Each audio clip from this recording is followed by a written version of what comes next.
Hello and welcome to this 100th episode of this little podcast we call Two Chairs Talking. My name is Perry Middlemas and I'm here as always with my good friend David Grigg. Hello and Happy New Year, David. Thank you, Perry. 100 episodes, my goodness, we never thought we'd get here, did we? I didn't think we'd get to 10. I didn't think we'd get to the end of the first year, but here we are with nearly 5 years up our sleeve. Nearly 5 years. I know. 5 years, just, oh God, it seems like a heck of a long time, doesn't it? It does, it is a long time. So well, it is a long time. It is a long time in anybody's language, I think. It's been a pretty good run. It's been entertaining and enjoyable, I think. Yeah, I think it has. So, I hope other people have enjoyed it too. Well, I don't know. I mean, the listener may have...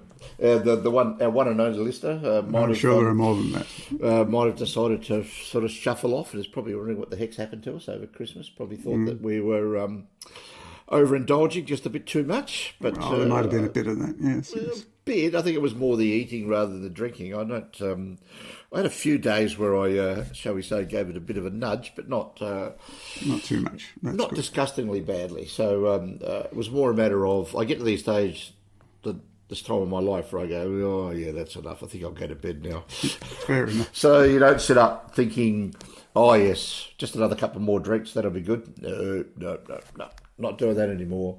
Too hard. So, well, not much else is happening in mine. My book, we're having a few days off at the end of January down the beach, just to have a bit of a wander around on the Bellarine Peninsula. But other than that, it should be good. It's something my wife likes to do every year, go off for a couple of days and get out of town, go down the beach and just potter around, go and have a look at a few wineries, a few restaurants, walk up and down beaches. Sounds very pleasant. We just try and look at a different part of the state each year, not going to the same place all the time. Better that.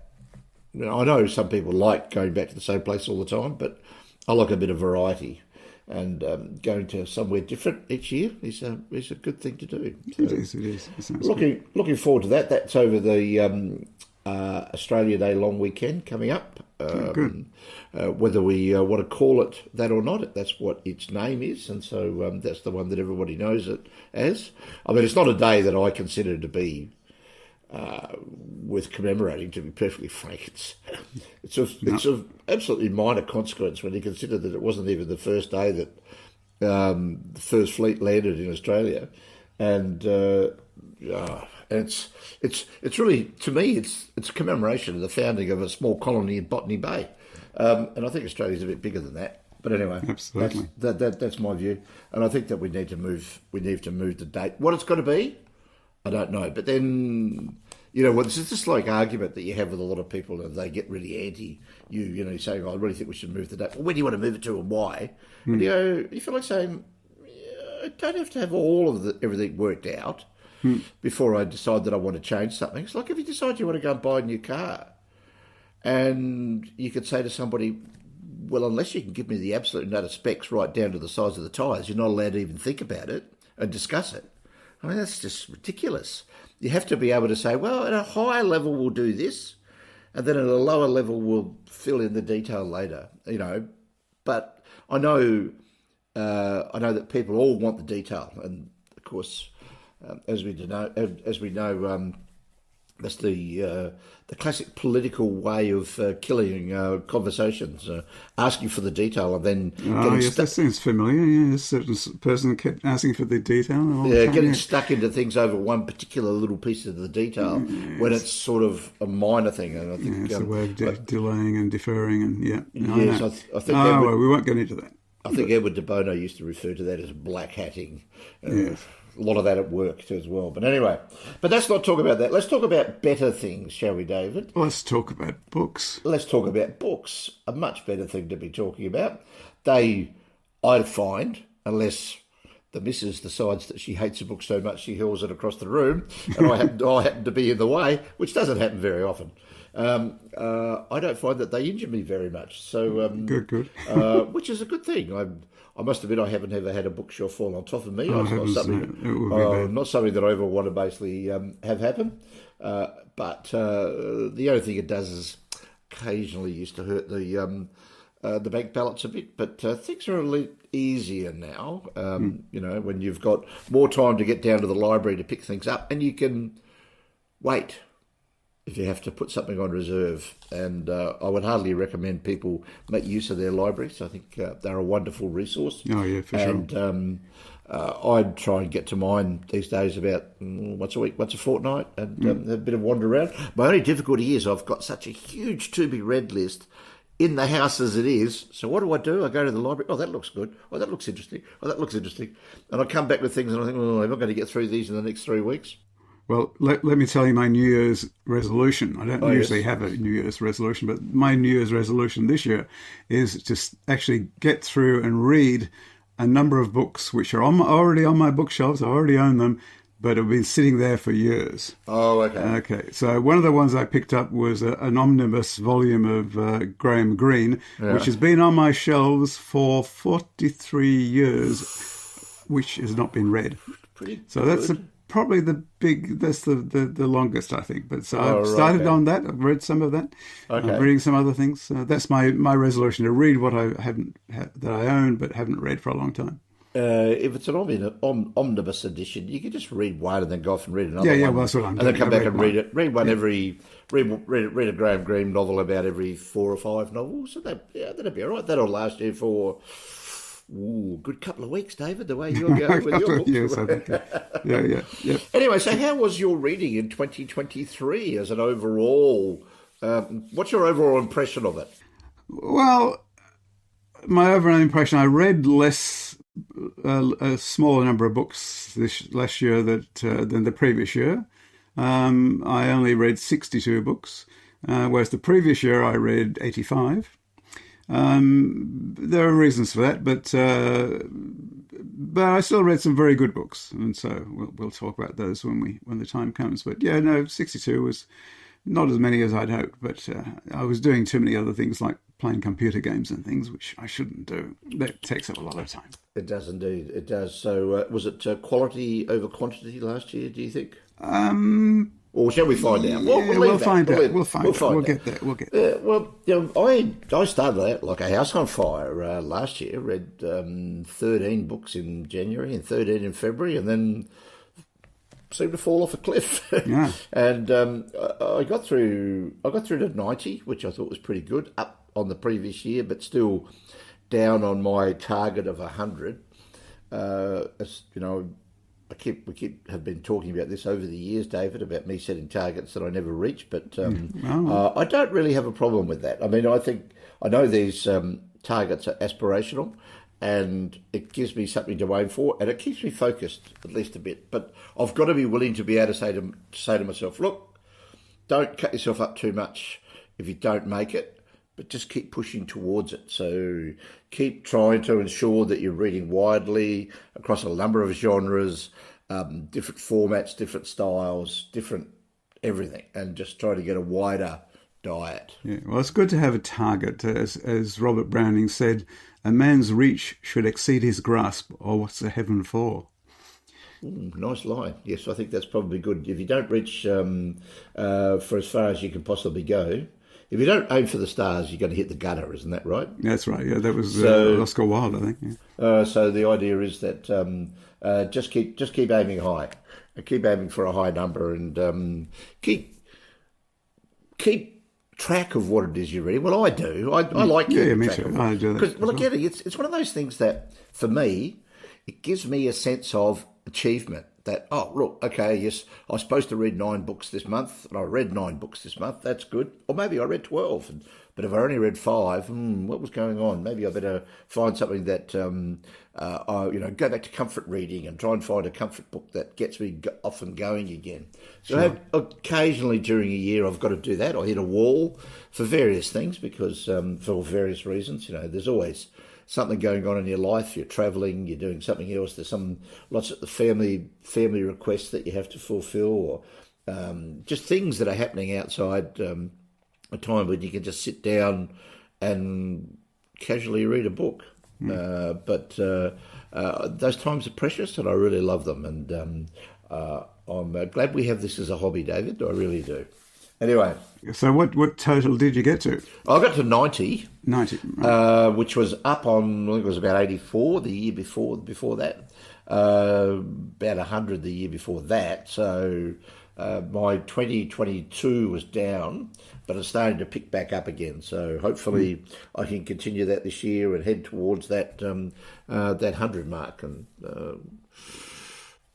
that's it. That's the target. So there we go.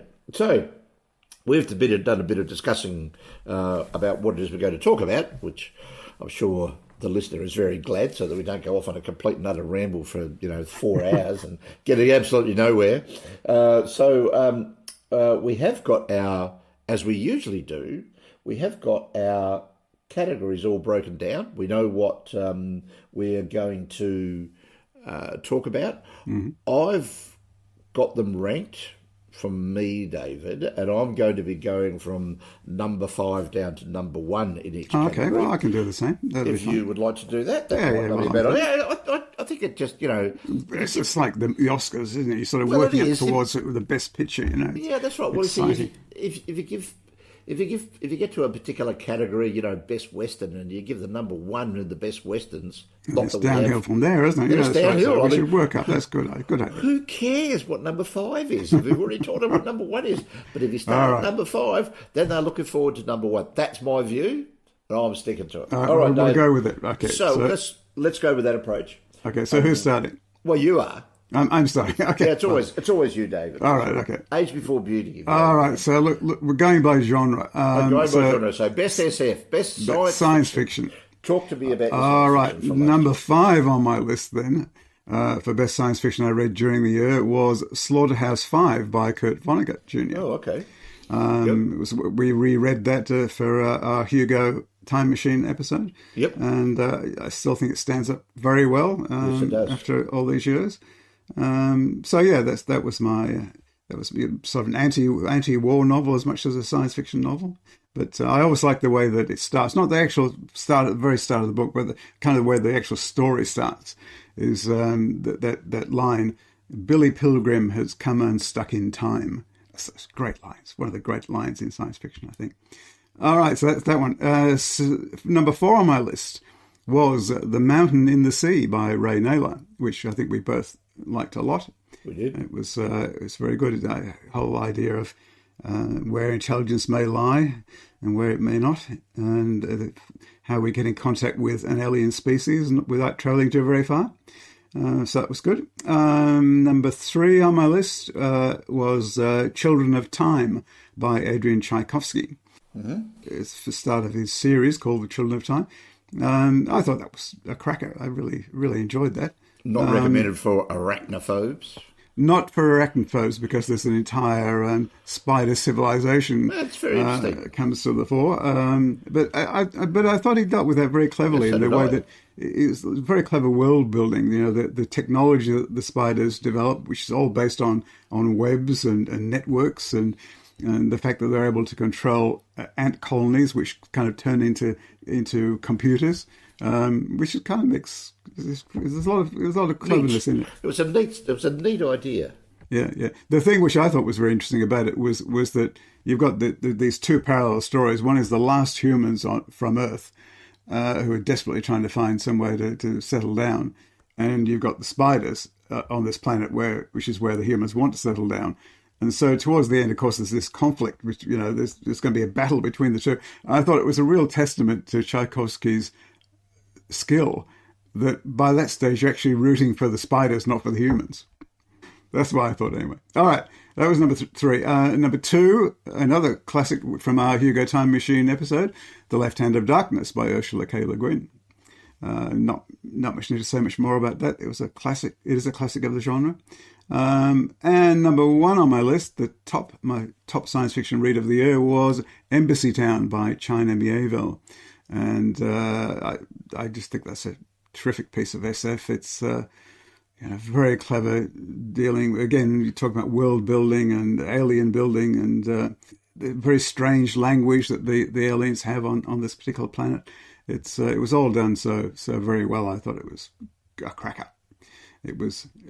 I actually think it's better than his The City and the City, which is saying a good deal because that was a damn good book. It was a damn good book. And China Miéville's been in the news just recently. Yes, there's a new novel coming out. Well, I'm not sure if it's a novel or a graphic novel, a novel anyway, which he's doing in collaboration with Keanu Reeves, who has apparently been writing graphic novels for about the last 4 or 5 years to great success. I did not know that. No, I did not know that either. No, anyway, amazing. so that's an interesting turn-up because Miéville hasn't written any fiction for ages. Quite some time. I think in fact, Embassy Town might have been his last published, which is 10 years ago. I haven't. There was a novella came out after that called about this census taker, I think, which I haven't actually read. I've had a look through my back list of things that I've noted that I've read, and it looks like I've read Embassy Town, but for the life of me, I can't remember it. So I'm going to have to get back and have a bit of a look at it because I know that you've mentioned it a lot, and I really should go back and have a look. Yeah, sure. Okay, so very interesting that a couple of the books that you have on your list are on mine as well, David, which is a good thing. My number 5 is The Migration by Helen Marshall, post-dystopian novel, which and I'm going to mention the years that these are in because this is I think just a little bit of something, a note I want to make about this. That was from 2019.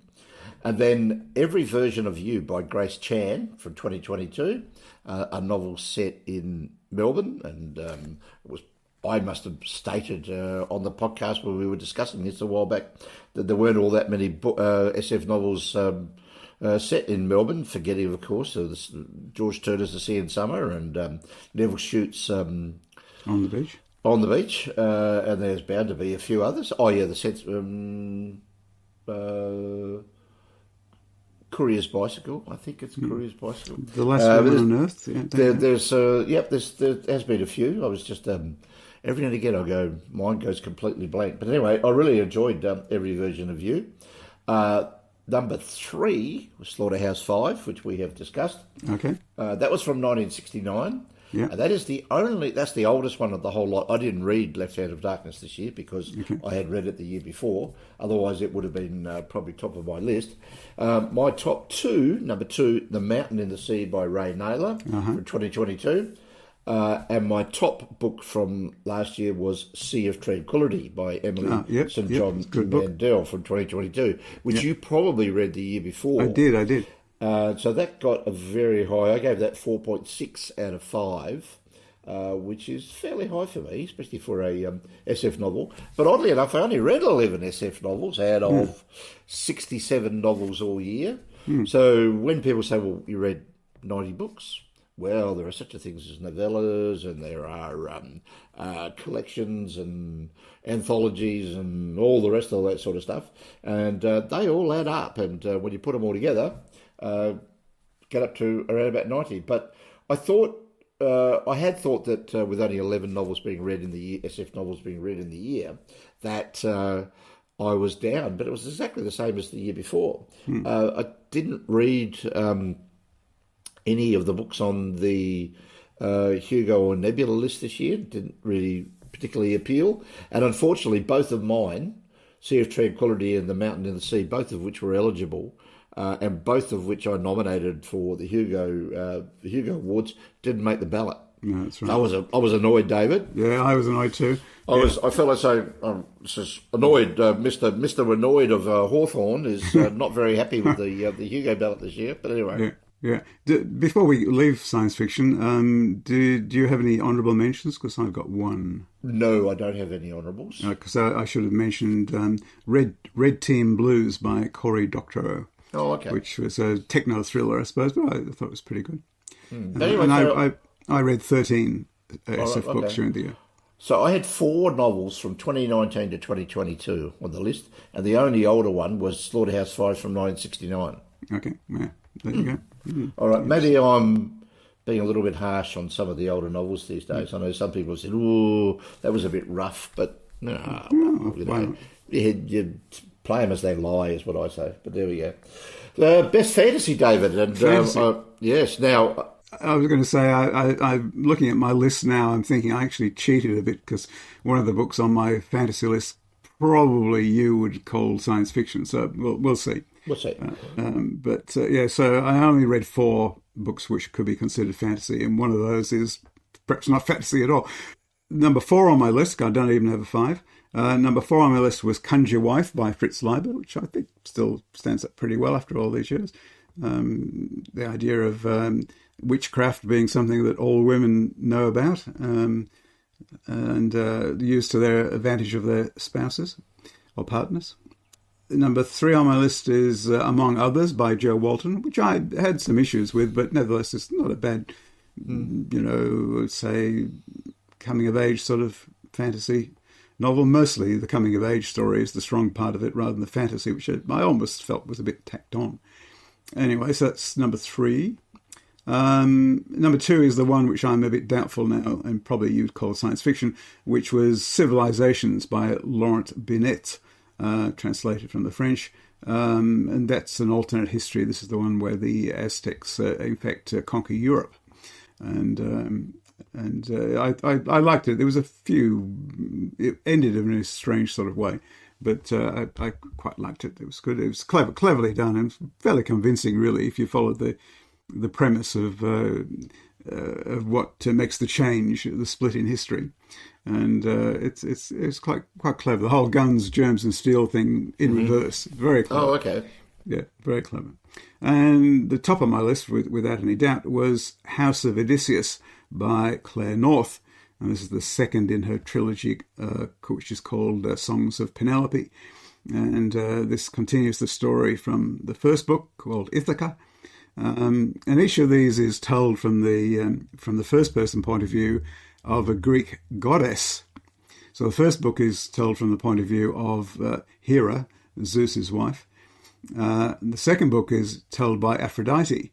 I wasn't quite sure that worked, to be perfectly honest, but it does allow her to tell from the first-person point of view the whole story of the judgment of Paris, where this young bloke from Troy is asked to decide which of the 3 goddesses is the most beautiful.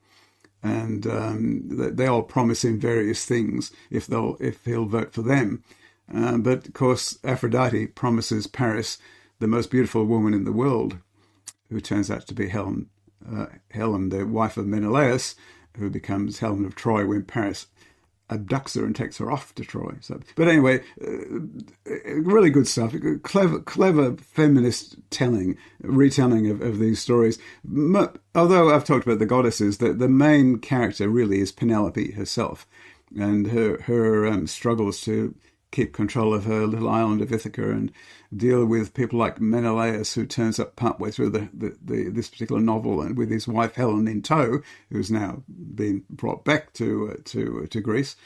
And she is an interesting character. Yeah, okay. It's good stuff. I enjoyed it. I'm looking forward to the third book in the series, in which Odysseus finally returns. That'll be interesting. All right. So there you go. So how about you with fantasy? Well, I only read 5 novels this year, way down on what I should have, and I've only got a top 3.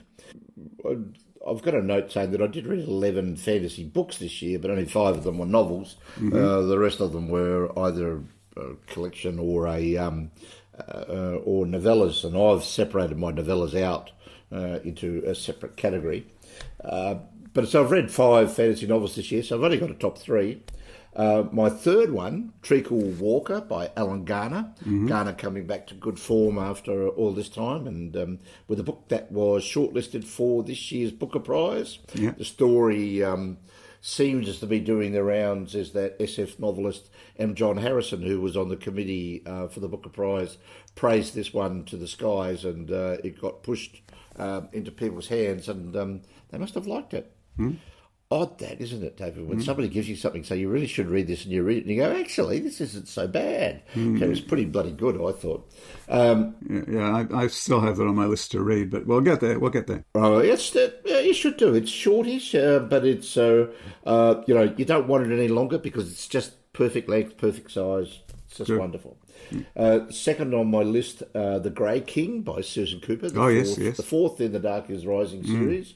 And I will be reading number 5 this year and finishing that. And while I'm not looking forward to finishing the series, I'm looking forward to reading that last book, if you know what I mean. So I've been quite enjoying that over the last 3 or 4 years, reading one book a year. There's a nice box set of that out, and I've been looking at that thinking, I might go on my wish list.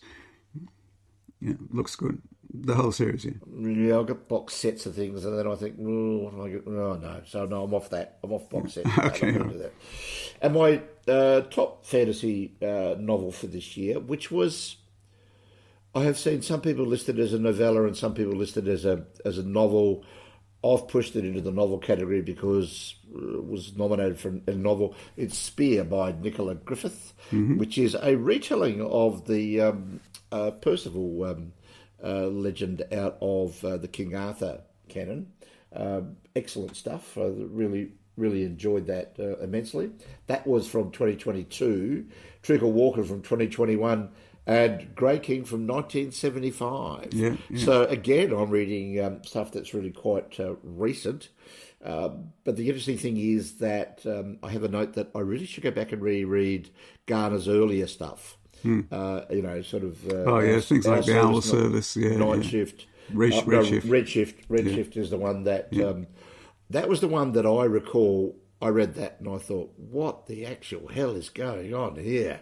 Could not figure that one out at all. So maybe with a bit more age, I can go back and say, I don't care what it was about. Still pretty good. I don't recall having problems with it, but yeah, there you go.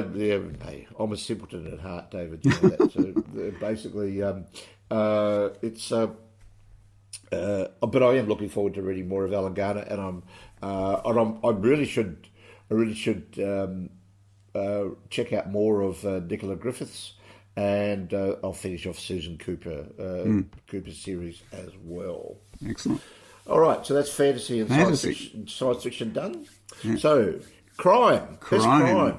Well, I read 13 crime novels during the year, and I've got some honourable mentions, which I'll come to later.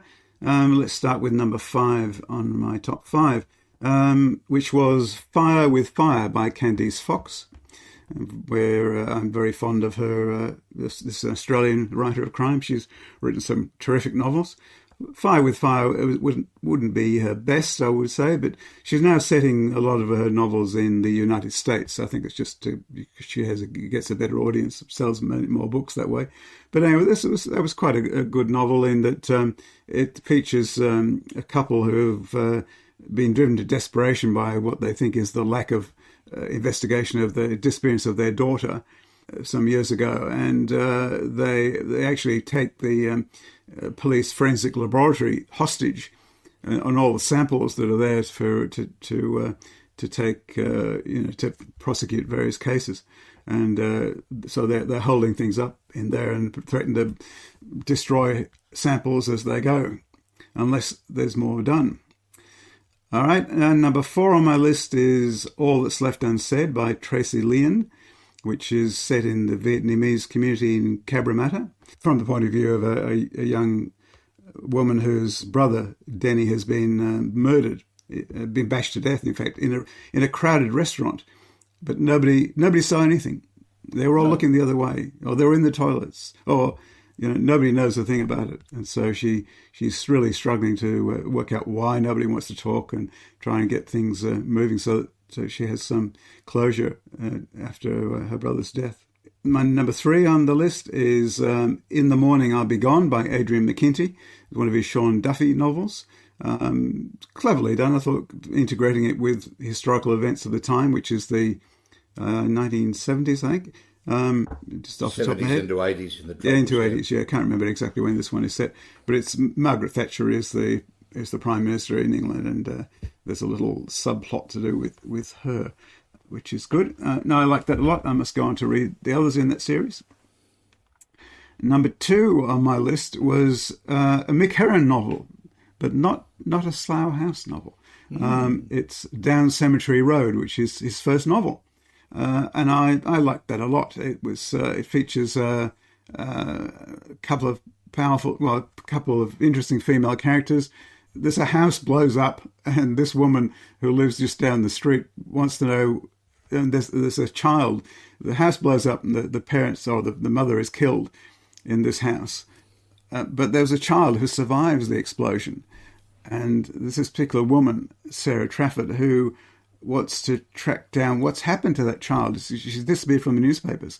There's no further mention about what's happened to the child. Has she been taken to live with relatives? Whatever, but she can't get any information, so she digs deeper and deeper and deeper, and in doing so, gets herself deeper and deeper and deeper into trouble. It's good stuff. It's well worth reading. Certainly a good debut novel for Nick Herron. And my top on my list, number one, is a book which was the second last book I read during the year, which is Once They Were Wolves by Charlotte McConaughey, and that was terrific. Fusion of a psychological drama, mystery, environmental story. It's basically this woman is trying to, as part of a team who are reintroducing wolves to Scotland as a rewilding exercise, and the locals don't like it, obviously, because they think that the wolves are going to kill the cattle or they're going to kill the kids or whatever, and so there's a struggle there, and then someone is found dead, possibly being savaged by a wolf, and so it's this big dilemma that she's in. So I'll do a proper review some other time, but that was definitely my best crime novel of the year. Okay. Even though it was the second last book I read. Any honourable mentions? I've got Unforgiven by Sarah Barry.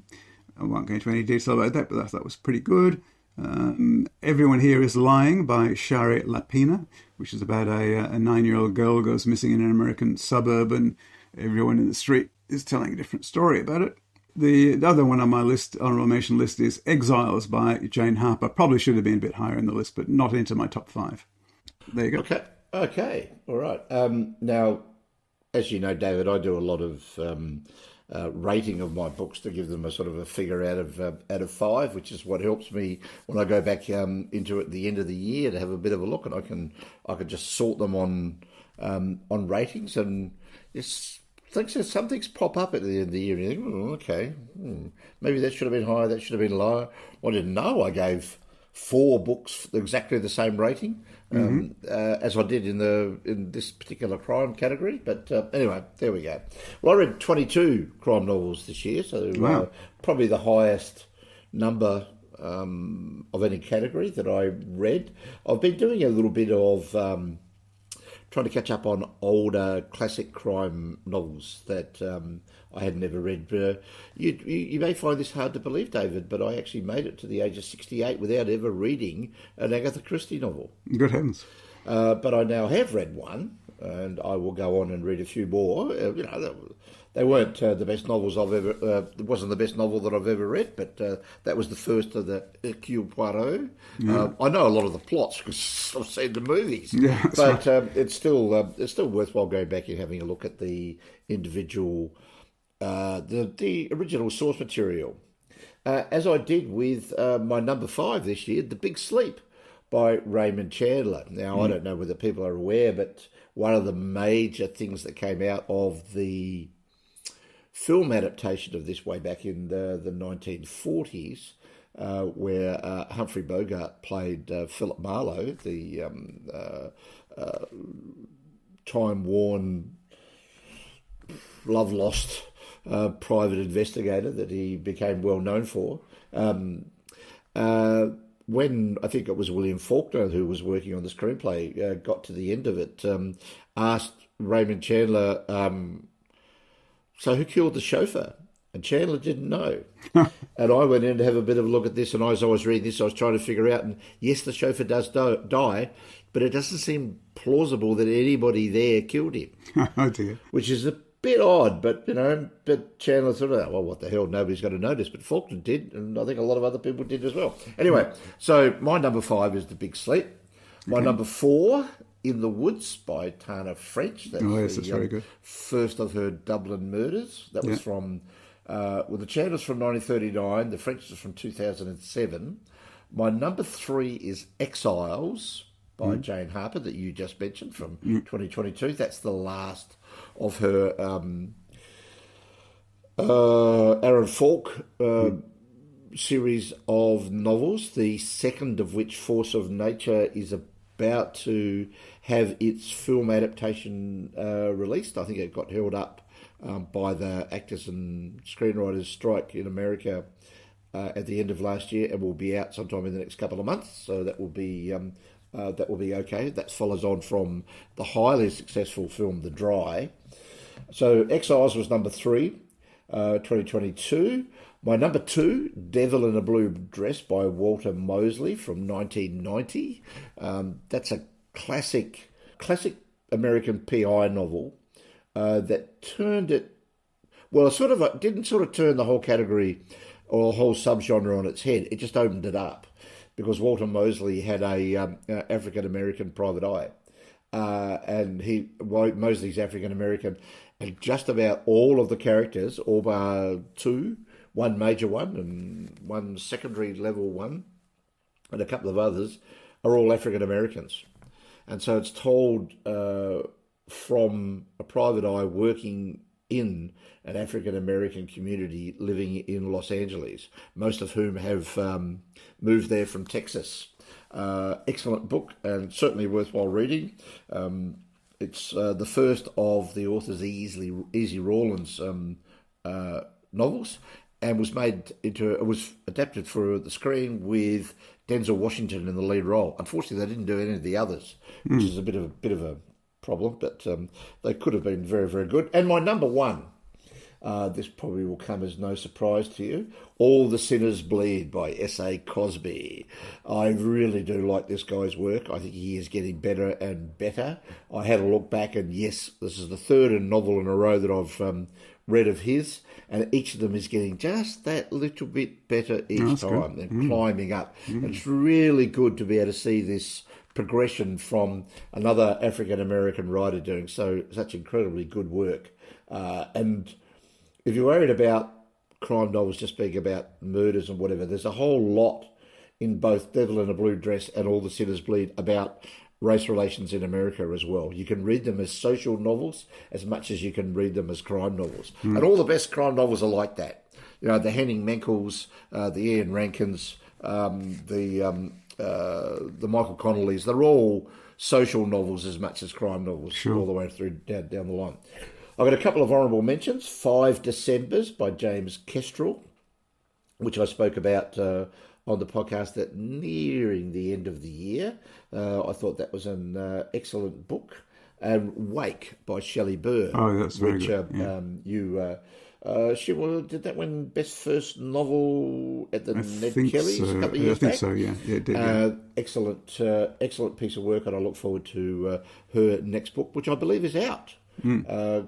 Yes. Oh, good. I think it's just called Ripper. Oh, sounds like a ripper. I thought I think I bought it for the missus for Christmas. She's a bit of a fan of these, so. Oh, that's good to know. I'll keep an eye out for that. Yeah, do that indeed. So that's a good one to do. So all in all, a good year of reading. A good year for crime. Yes, I would say so too. Yeah. Oh, yeah. Well, I think every year is a good year for crime. Yeah. Crime seems pretty good. It is. So I'm glad of it. Okay, so next category. We've both got to deal with spy thrillers. Yes, this is my insistence that we split these up. So the reason I split it up was that I read 4 what I thought were excellent spy thrillers, and they are a bit different from crime, I think. So it's worth separating that, I think. So, and you won't be surprised that 3 of them are by Mick Herron. So surprise. Going from the bottom, and again, the order of these in terms of quality is a bit iffy, but I'm going to start with number 4 on my list as being Dead Lions, which is the second Slough House book, I believe. Then I've got number 3 being Spook Street, which I think is the 4th. And number 2 on my list, which I really did think was very good, was Real Tigers, which I think is the 3rd book in the Slough House series. And a friend of the podcast, Kerry Hanfield, tells me he's read 7 or 8 of them so far. Well, we're not quite that far up, but we'll get there. I think he said he'd read 5 of the 7. I think. I thought he said he read the 7. that was a week or so ago. He's probably ploughed He's through probably the read other the rest couple by by now then. as well. Yeah. But I'll certainly be looking to read a couple more of those Slough House books, and maybe a couple more in the same series as Down Cemetery Road as well this year. So certainly one of each. And number one on my spy thriller list was The Russia House by the master of spy fiction, John le Carré.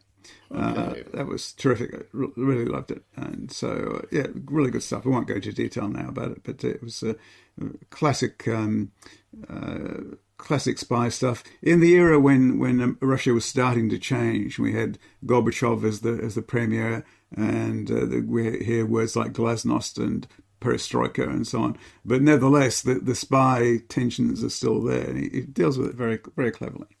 So, yeah, and no honourable mentions. No honourable mentions for that one? Okay, well, yeah, look, I was quite happy enough to split the spy and thriller stuff off after I split them off to see how it looked. But I realised I only read 7 in these particular categories, but that's okay. But I've only got 2 on my list because most of the ones I read were a bit sort of a bit old and tired, 1970 stuff, which was good in the 1970s.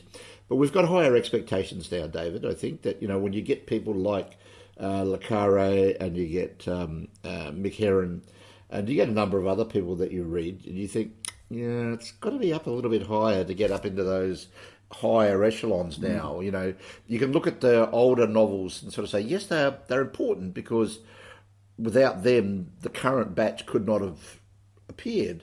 But the current batch are at a higher level, but not always. Not always, as we'll say. So my number 2, same as your number 2, was Real Tigers by Mick Herron from 2016, the third in the series.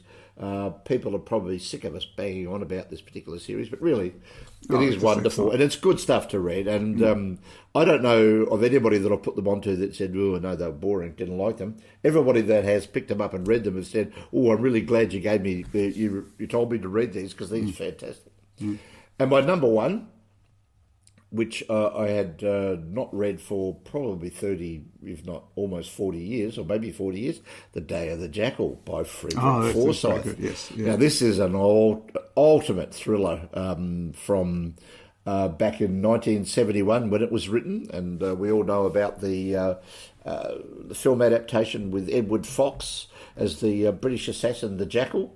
Whose name you never learn, even though you think you've learnt it, even until right at the very end, and you find out that, you didn't know his name after all. It's just a wonderful piece of work, and it's one of those seminal works that showed you what could be done with a sort of speculation. I'm not saying it's speculative fiction, but a speculation about how you would go about assassinating a world leader, and in this case, Charles de Gaulle. Of course, it didn't happen, and in the book it doesn't happen either, as we know. But it's just wonderful to work out how close he got and whether that sort of thing could have happened. I read that very late in the year, and that's why it's probably a very good idea. Like you, where one of yours was one of your bests in one category was the second last book you read of the year. I read Day of the Jackal in December. So you've got to leave it until right to the very end, I think. And I don't have any honourable mentions either, David, just those. And that's it. All right.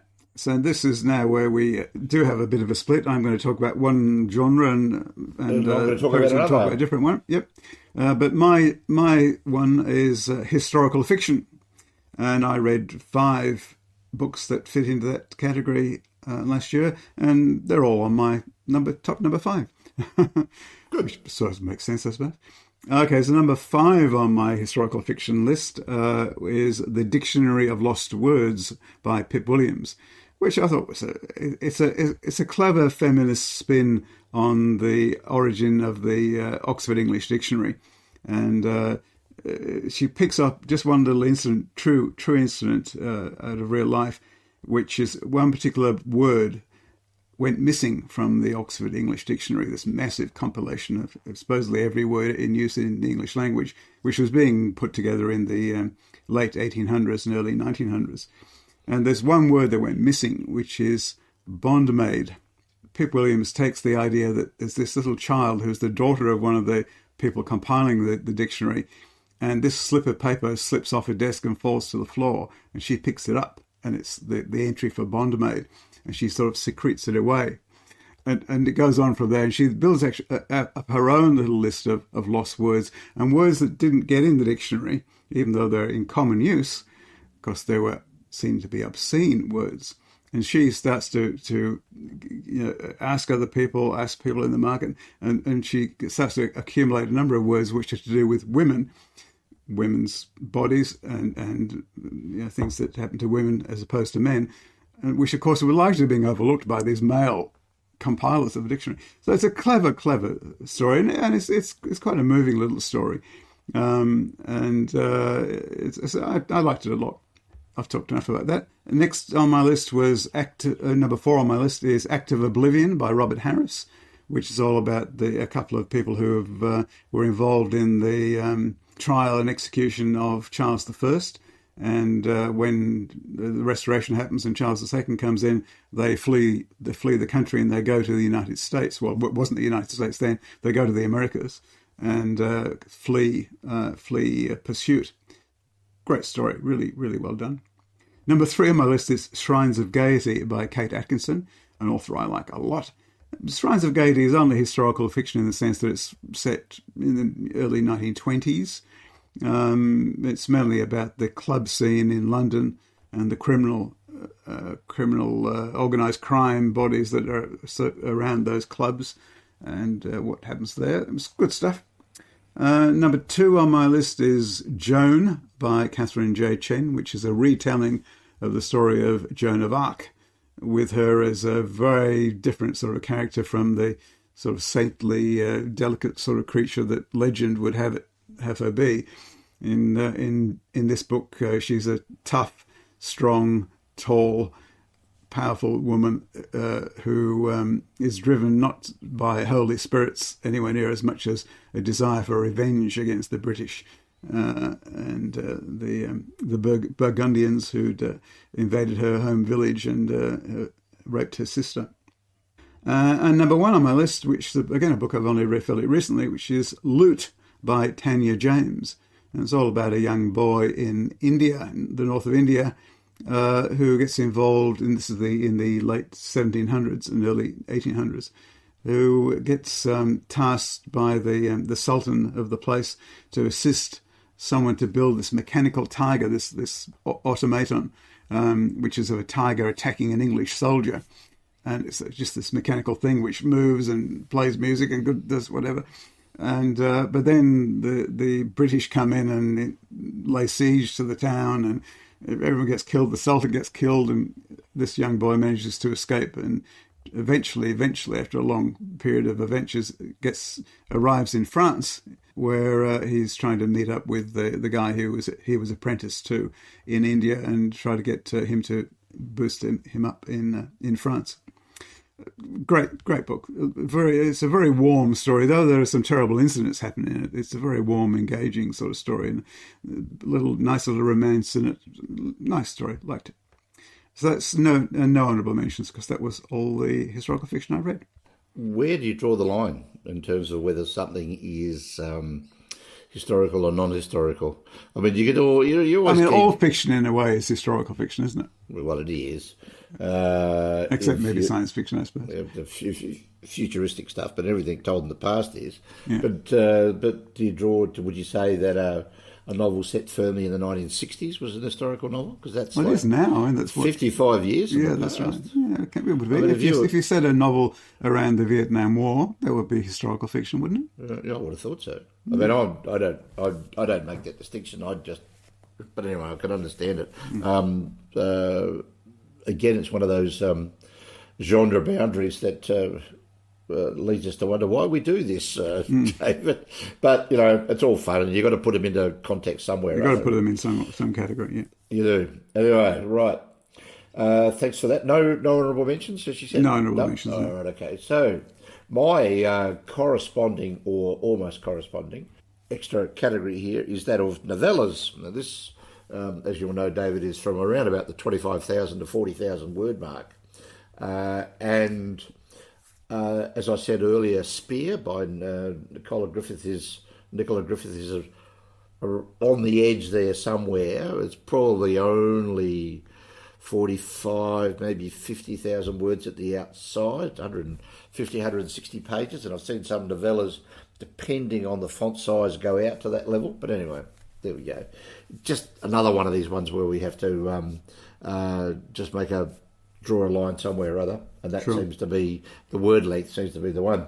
Anyway, my number 5, The Paper House by Carlos Maria Dominguez. It's just a translated novel about a man who receives a copy of a Joseph Conrad novel that looks like it's been set in concrete at some point. Mm-hmm. And but it wasn't sent to him. It was sent to the person that he's taken over from in a university because she's been run down in a car accident. And he becomes very intrigued about this particular book and just tries to follow it back. And he finds out that it originally belonged to a bibliophile who got to the point where he had no money and could not part himself from his books. So he's made his house out of the books and covered it all in concrete. But when they knocked the house down, they sent one of those back to this particular woman because there was a note about her in the house. So he follows that back, which is it's very, very amusing, very interesting novella. Number 4, A Mirror Mended by Alex E. Harrow. This is the second in her series of retold fairy tales. This is, as you can understand, Broken Mirrors. You can figure that one out. It's a sequel to Splintered from a year or so back. Number 3, The Lesson of the Master by Henry James from 1888. Wow. One of those ones I read mid-year. I can't remember a single bloody thing about it. Not a thing. Not a thing. No. But I must have enjoyed it. So anyway, here it is. It's number 3. Yep. Number 2, The Drop by Mick Herron. Mm-hmm. This is one of his novellas in the Slayer House series. Yeah, I haven't read any of those yet. Some of the novellas are good because they fill in the bits in the background. They introduce some characters that are coming in from off-screen. And this also goes into a fair bit of stagecraft and spycraft, I should say, in terms of somebody noticing that somebody's made a drop of some documents through somebody else in a cafe and follows it up. Very interesting. Some nice little twists in it in a fairly shortest novel, and one that I recommend that you read. But the runaway winner, without any doubt whatsoever, from 1899 is Heart of Darkness by Joseph Conrad. Oh, yes. I don't think we need to say anything about this. I gave this one 4.8 out of 5, which is about as high as I get, I think. I don't think I've given anything 4.9 or 5.0, but 4.8's about pretty far up there. Yeah. I thought that I read 19 novellas in the year. A lot of them were science fiction and fantasy, and most of them I thought were rather bland. This was a bit of a disappointment because I've always thought that this was a sort of subcategory of science fiction and fantasy where some of the best writing was being carried out, but it just seems to have dropped off last year. Maybe I wasn't finding the right ones to read, David. Don't know. But for me, yeah, they all too many of them seem to be attempting to be completely inoffensive. And I think it basically was to their detriment. They're not trying to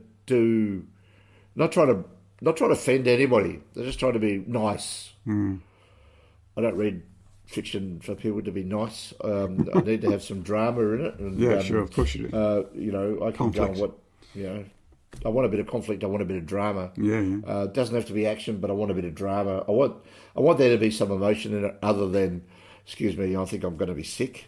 That's because things are just too bland and too inoffensive. I want to be offended from time to time, David. That's what I'm here for. Try to offend me.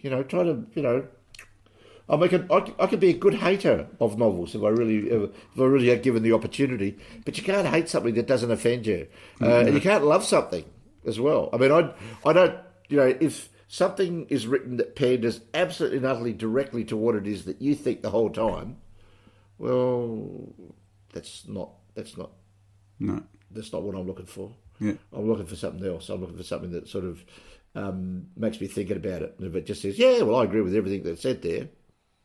No. Anyway, so that's me, and no honourable mentions. Okay, fine. All right, let's roll on to the next category, which is like not a category really. It's literary or non-genre or Whatever. All the stuff that all the bucket that we put everything else in. Yeah, that's right. Yeah. Now I have some honourable mentions I'll come back to, but I'll start number 5 on my literary list, which is a book I reread, and Perry will remember this well because we both read it this year. Life After Life by Kate Atkinson. Number 5 on my list. Number 4 on my list was Bodies of Light by Jennifer Down, which won the Miles Franklin a couple of years ago, I think. Mm-hmm. Terrific book about this woman and her life and the terrible things that happened to her, but how she overcomes them. It's good stuff. And number 3 on my list, again, is a book which was a reread, and that was The Limberlost by Robbie Arnott, which I reread this year. Read it as bedtime reading. Number 2 on my list was Never Let Me Go by Kazuo Ishiguro. Arguably, you could call it science fiction, but I think of it more as literary. And number 1 on my list was The Goldfinch by Donna Tartt, which was also the longest book I read during the year, which was 760 pages or something. Yeah, that's a thump. That's a thump. Great. Oh, it's a great novel. So well written. You know, we've got a coming of age story. We've got a unrequited love story. We've got drugs. We've got sex. We don't have rock and roll, I don't think. We have antique furniture. It's good and so well written. Beautiful stuff. All right, and my honourable mentions for the year were The Conversation. Sorry, start again. It wasn't that at all. My honourable mentions are The Conversion by Amanda Lowry. She's the lady who wrote The Labyrinth, if you remember, which was very good. Blindness by Jose Saramago. And Her by Gary Disher, which was a novella. So there we go. So that's my literary list. Okay. Yes, we had always a bit of a problem as to what you're going to call this, literary or non-genre, but I think people will realise it's subject material that doesn't sort of fit into any sort of it doesn't fit easily into a category, genre description, so we just lump it all in together. Yeah. My number 5, a translated novel from the French, which is A Sunday in Ville d'Avray by Dominique Barberis. A nice, pleasant and interesting book about a woman going to visit her sister on the outskirts of Paris, and the sister suddenly starting to tell her secrets about the family from that day. Interesting stuff. Really enjoyed it.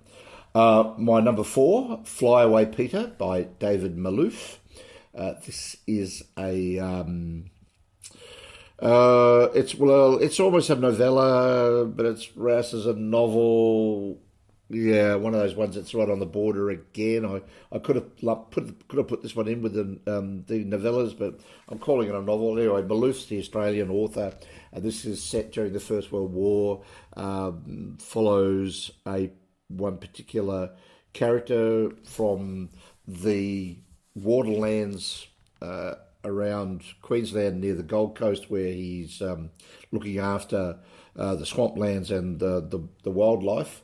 To them signing up for the First World War and going over and instead of coming from a pristine environment, he goes to one where it is hell on earth, basically. So very, very interesting Australian anti-war novel that has appeared for a long period of time on a lot of high school reading lists. So it's really quite interesting. Number 3, An Artist of the Floating World by Kazuo Ishiguro. Yes. So it's not Mick Heron, it's Kaz. It's Kaz. We keep on coming back to Mr. Ishiguro. Very good. He is very good. He is very good indeed. And this is just a subtle piece of very good writing. Really, really well controlled, very, very good stuff. His early things, Pale View Hills, this one, An Artist of the Floating World, Remains of the Day, fantastic stuff. I haven't got into his later stuff, as you have, which I'm going to have to do, because he is a bit of a wonder. Nobel Prize winner as well. Absolutely. There you Number 2, The True Story of Spit McPhee by James Aldrich. You could have put this one in with children's literature or whatever you wanted.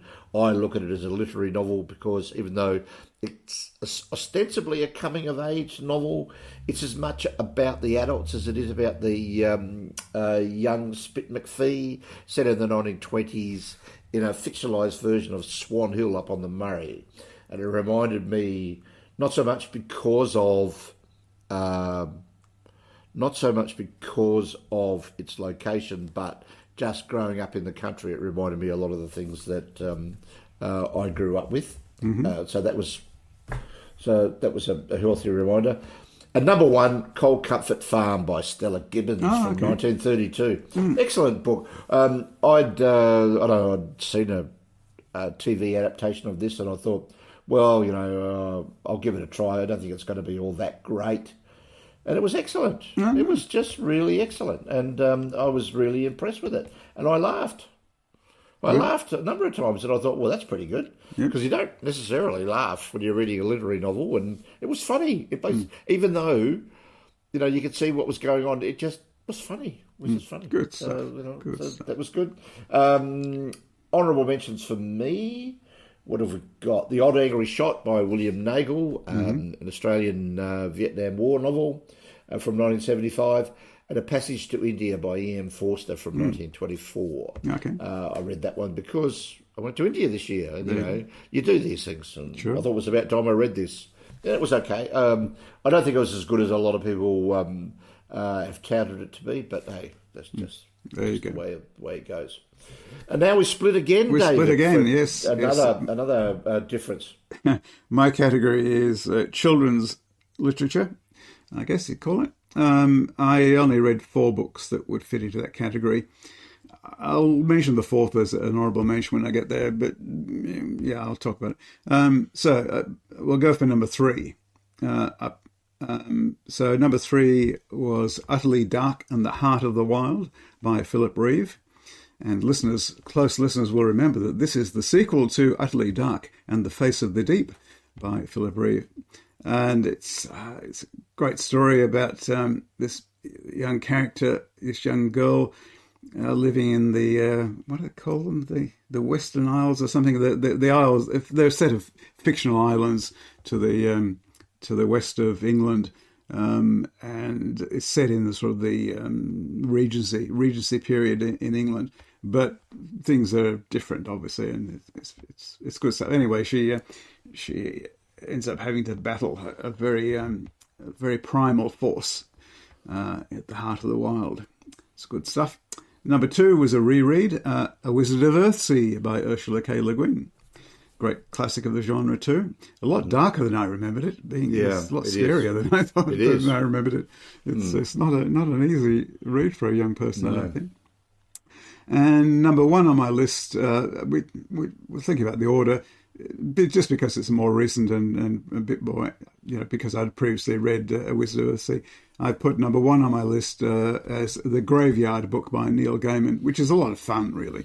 It's really a take on the Jungle Book, the Mowgli story of a child raised by wolves. In this case, it's a child raised by ghosts in a graveyard, and it's some very funny things in it. It's very clever, even though there's a terrible murderer out there trying to get the protagonist.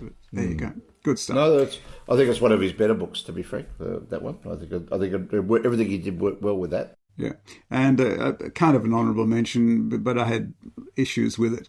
But it was the 4th children's thing I read this year, which was Impossible Creatures by Catherine Rundle, which was a bit of a disappointment compared to her previous books, which I've liked a lot. So anyway, I won't talk any more about that. There you go. Well, on my non-children's literature category is collections and anthologies. I generally have a tendency to read a number of single author collections and anthologies, mostly science fiction and fantasy anthologies during the year. Not so much this year because I haven't been reading a lot of short science fiction from the 1960s, only the stuff that we've needed for the podcast. So the number of single author collections and anthologies I've read is down. It's down to 4, of which I'm only going to mention 2. Okay. One is New Writings in SF8, edited by John Carnell from 1966.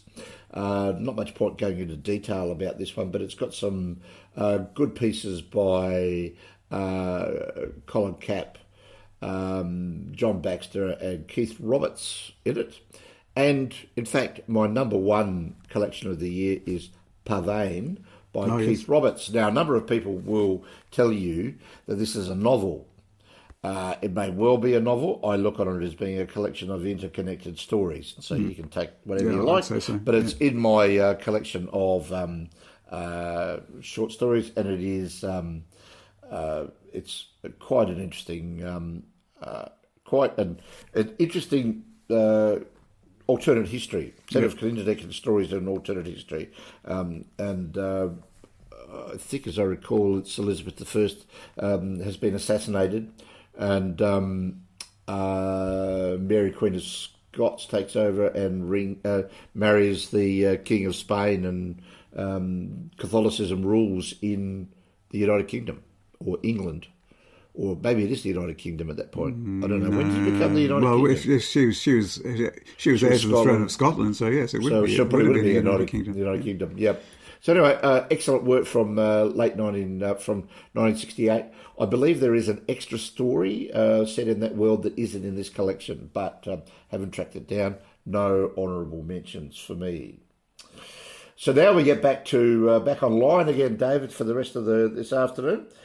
And we talk about non-fiction. We do, and I've read some terrific non-fiction books during the year. I really did. It was probably some great books in that category. So, starting from the bottom, well, again, I'll have my honourable mentions, but starting from the bottom, in number 5, was The Voyage of the Beagle by Charles Darwin. Great. He was a great writer, you know. I mean, not just a great scientist, but you read his writing, and it's beautiful prose. And it's a really interesting story of this voyage he went on around the coast of South America and then across up to the Galapagos Islands. And his observations are spot on, but he really had a kind of lyrical way of writing about it too, which is great. So I recommend that to you. By the way, I'll get to that. Well, that, should by also the way, read Voyage of the Space Beagle as well. Actually, true. The Voyage of the Beagle, by the way, is a production I did for Standard eBooks, so it's available as a nicely formatted free ebook from Standard eBooks. Good segue. Indeed. Number 4 on my list was The Devil and Sherlock Holmes, Tales of Murder, Madness and Obsession by David Gran, who also wrote another book on my list this time around. He's a writer for the New Yorker, I should say, the New Yorker. Number 3 on my list, there's a collection of interesting little articles. Number 3 on my list is Anaximander and the Nature of Science by Carlo Rovelli. Terrific science writer, Carlo Rovelli, Italian. And this is about a particular Greek scientist, I suppose you'd say, or a writer, who came up with a number of breakthrough concepts which changed the nature of what we know about science. Good stuff. Number 2 on my list is Red Notice, which is, I'll read the subtitle, Red Notice, a true story of high finance, murder, and one man's fight for justice by Bill Browder. It's all about the corruption in Russia under Putin and the death of Sergei Magnitsky, and Browder's campaign to get Putin and his cronies to have some justice brought to them because of that. And number 1 on my list was The Wager, a tale of shipwreck, mutiny and murder by David Gran again. This is a book-length story of, as it says, shipwreck, mutiny and murder. It's great stuff. Well, very good, well worth reading. And that's my non-fiction. The honourable mentions I have, Unknown Shore, The Lost... People with non-fiction seems to have like long subtitles. Unknown Shore, The Lost History of England's Arctic Colony by Robert Ruby. That was great. and Alien Oceans, The Search for Life in the Depths of Space by Kevin Peter Hand. There you go. Okay. Well, non-fiction was a category which I did very, very poorly in this year. I only read one, and that's one that I'm actually going to mention now. So I've really got to pull my finger out, and this is the reason why I keep these stats, so that I can go and have a look and go, yeah, I really have to read more non-fiction. I've got a fair amount on the shelves that are there to be read, but I don't seem to pick it up as much. So I've just got to make sure that I'm targeted more in 2024. So my non-fiction, one book read this year, Monash's Masterpiece by Peter Fitzsimons. This is about John Monash's major battle, the first one that he was in charge of in the First World War at Le Hamel, that my grandfather happened to be, he was a signaller in that battle. And actually was badly wounded, but made it through. Otherwise, I wouldn't be here. He was my mother's father.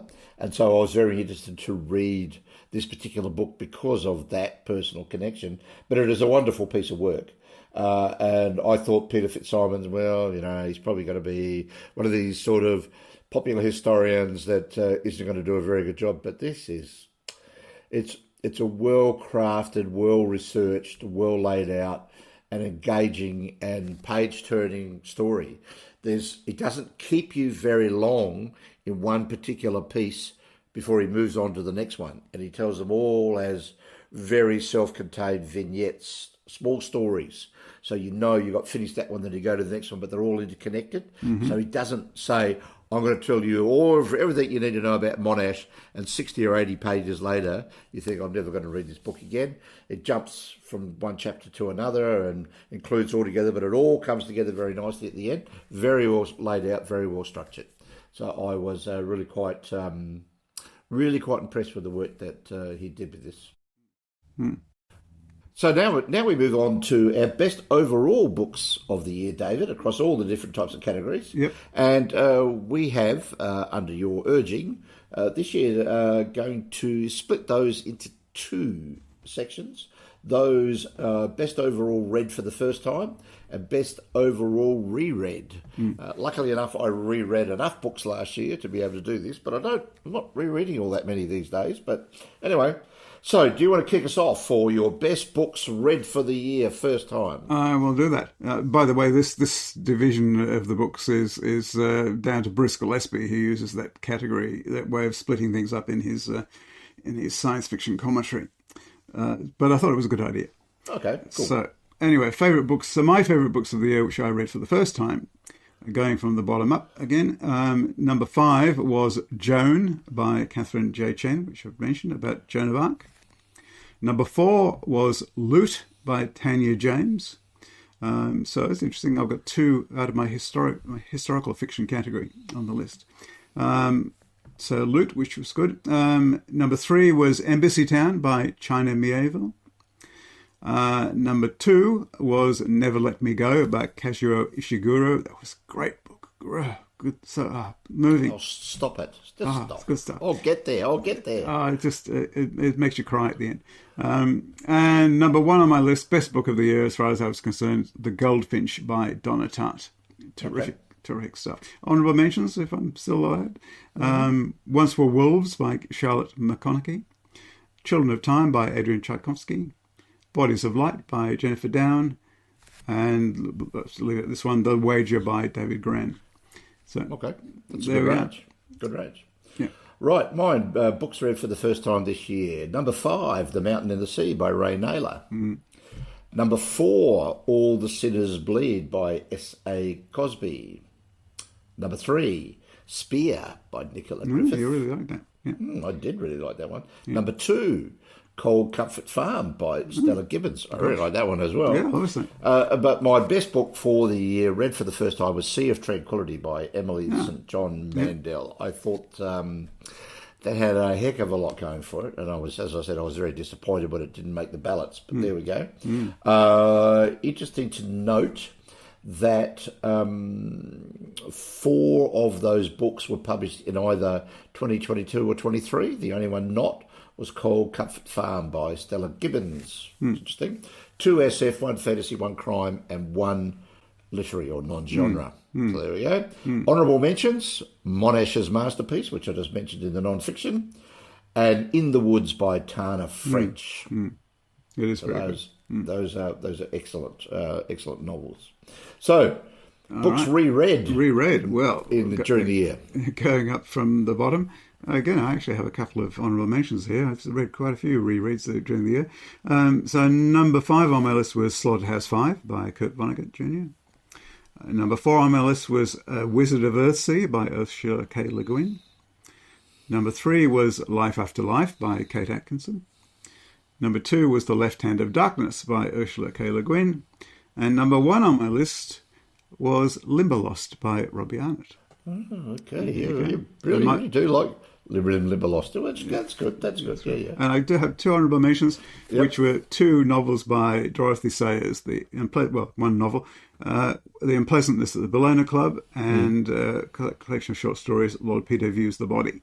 Oh, right, okay. As a reread, yeah. These are ones you've done for Standard ebooks. Standard ebooks. And they're now out. They fall into the public domain at the beginning of this year, and so they're now available for free. Good. Standard ebooks. Good idea, and they're very, very well laid out and very well made e-publications. That they are. Yes. My number 5 for books reread. Number 5, Slaughterhouse-Five. There you go. So we both got that one in. So that obviously made an impression on us after all this time. Sure. Number 4, The Big Sleep by Raymond Chandler from 1939. Number 5, Devil in a Blue Dress by Walter Mosley. Number 2, The Grey King by Susan Cooper. As you can see, I just really like those. Yeah, they're good. And number 1, the biggest, the best of all of the year, even if I put everything in together, it was out on its own, 2 points clear of the next contender, Heart of Darkness by there you Joseph go. Conrad. Wow. First 4.8. The horror. Yes, Mr. Kurtz, he dared. My honourable mentions, The Day of the Jackal by Frederick Forsyth. I really like that. And An Artist of the Floating World by Kazuo Ishiguro. Yeah, I must get that. Yes, work your way through. Start at the beginning. I grabbed this one because I couldn't find my copy of A Pale View of Hills.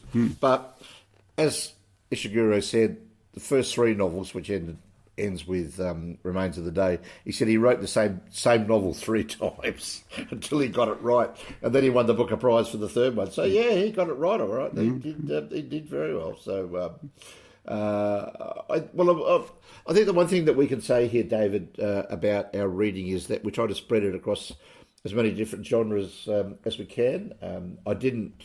I think I read 1 horror novel all year, which I should read a bit more of. That's not a genre that you ever talk about. No, I don't like it. No. I don't like it terribly much. Depends. I'm not big on all the splatter, but the tension and that can be really quite good. So I'm going to have to read some more there, and I also have to do something about non-fiction. It's very slack in that regard.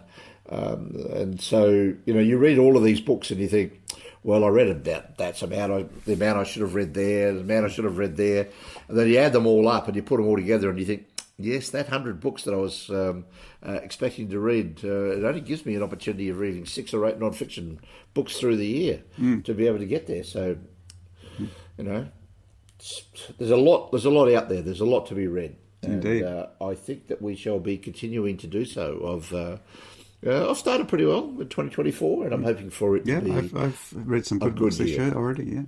Yeah, I'm hoping it's going to be a good year, and we shall have to have some of those discussions on our own, David, because as we pointed out last time around, this is going to be the last of our regular podcasts. Well, at least for quite some time. We really feel as though we need an extended break after 100 episodes, probably close to 150 hours worth of talking, David, over the last 5 years. I mean, it's a hell of a lot. And, the listeners are probably sick of our voice. So we'll just have to keep these conversations up over a nice quiet beer on a Friday night at some stage. Good. Which is how it all started, if you remember. It was how it all started. And we'll probably have to just go back to that and say, oh, yes, I've been reading this and I've been reading that. But we also both review everything that we read. I put my reviews up on Goodreads and also publish them in a small publication. And I know that you do the same. Indeed. I have a little story about that, if I may. Yes, of course you may. You can speak about whatever you like. Yes, well, I've been on the Substack platform for the last 2 or 3 years, I suppose. Yeah. And been publishing my book reviews there, and then I've been taking some of those and putting them into a fanzine. But I'm leaving the Substack platform. I don't know whether you know, there's been a bit of a controversy lately about Substack enabling very right-wing voices, including actual Nazis, to make money out of the platform. And a number of people, including a number of people I follow, have decided, no, we're not going to stay there if that's happening. Yep. And so I'm moving. All my reviews and my future newsletter will live at my own domain, which is biblioscope.org, because the name of the newsletter is Through the Biblioscope. So biblioscope.org, I'll put a link in the show notes. And that's where I'll be publishing my reviews from now on. And people can subscribe. People can subscribe, and they'll get an email when I produce a new issue. So it'll be an email as a PDF or no. A straight email newsletter. Straight email. Well, they get an email to say, "Come and look at the latest." Okay. So it's more like a blog, I suppose now. All right. Okay. Yep. Yeah. Okay. We'll see how it goes. Are we getting back to blogs now? Are we? Well, I think there's a bit of tendency to do that. Yeah. Well, the interesting thing is that I've been really enjoying it because I'm doing it all in pure HTML and CSS. None of this WordPress stuff. None of these other platforms. It's just pure HTML, CSS. That's it. End of story. No JavaScript. No, not even any JavaScript. A little bit of JavaScript's not bad. You don't need it. Bit finicky. Plain. All right. Okay. Well, that's pretty good, David. Well, I'm glad that that's worked out well. Well, we'll see. I've only just done it, so we'll see. If I lose all my subscribers, then no, it didn't work. It's sort of hard to say goodbye at this point, but we almost basically have to. We're hoping that we'll come back from time to time with some. Maybe at least do an annual best of. Well, at least do an annual. Maybe do one or two here if we've both have read a particular book we want to talk about, and we find something that we want to do. Anyway, we'll do it, and if you're a subscriber, it'll pop up. If not, it won't. But anyway, we'd like to thank everybody for putting up with us for so long.